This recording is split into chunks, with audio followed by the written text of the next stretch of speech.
So this is the heart. Buksan natin. The heart has three surfaces. Anterior is the sternocostal surface. Inferior are the diaphragmatic surface. And posteriors are the base of the heart. We have the apex. The apex is located exactly where?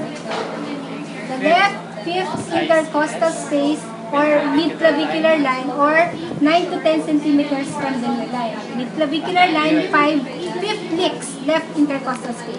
Okay? So,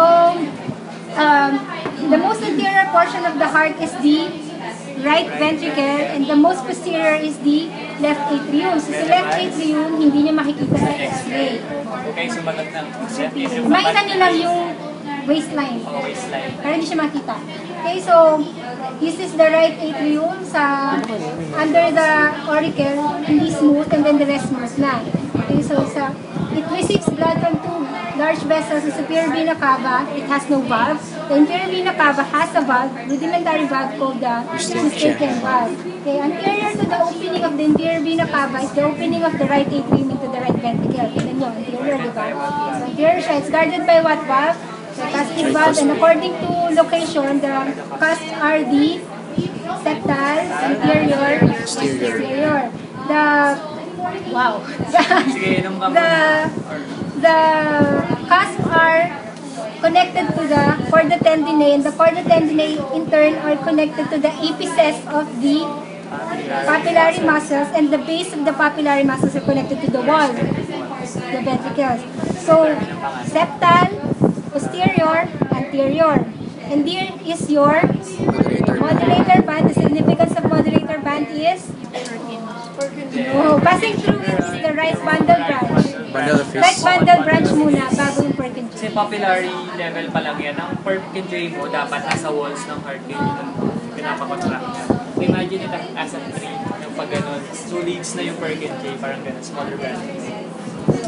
Tapos, pag galing ng blood from right bundle branch. Mamaya, discuss ulit namin yun.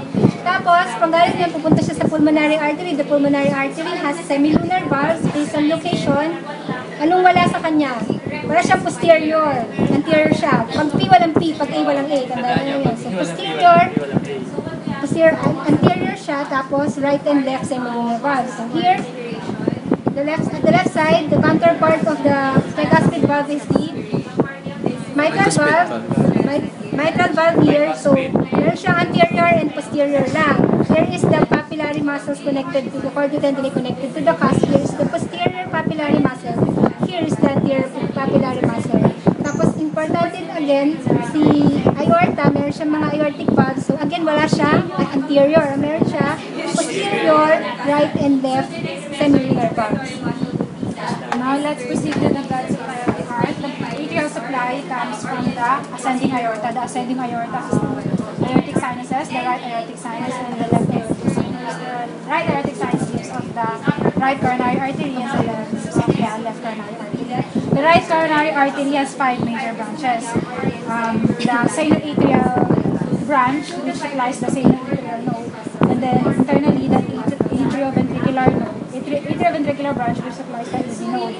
Then this is the right marginal branch, and then posteriorly we have the posterior interventricular branch where the dominance of the coronary arterial system is based on. So if it comes from the right coronary artery, it is a right dominant heart, and if it comes from the left coronary artery, it is a left dominant heart. 67% comes from the right coronary artery, 15% comes from the left coronary artery, and the other 18% has both. Right dominant component. Yeah. So the posterior interventricular branch also gives us the posterior interventricular septal branch. That's the last one.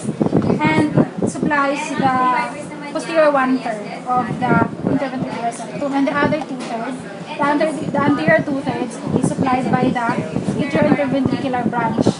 This is a branch of the LAD, the left anterior descending. And this is a branch of the left coronary artery. So the left coronary artery has 3 branches: the LAD, left anterior descending, and semiflex branch. And then posteriorly we have the left marginal. May tip for the exam, kabisaduhin yung LAD is left anterior kasi yun lang yung choices nyo. RCA, LAD. Hindi na So, dapat alam nyo na. So dapat memorize nyo. Para hindi kayo matagal.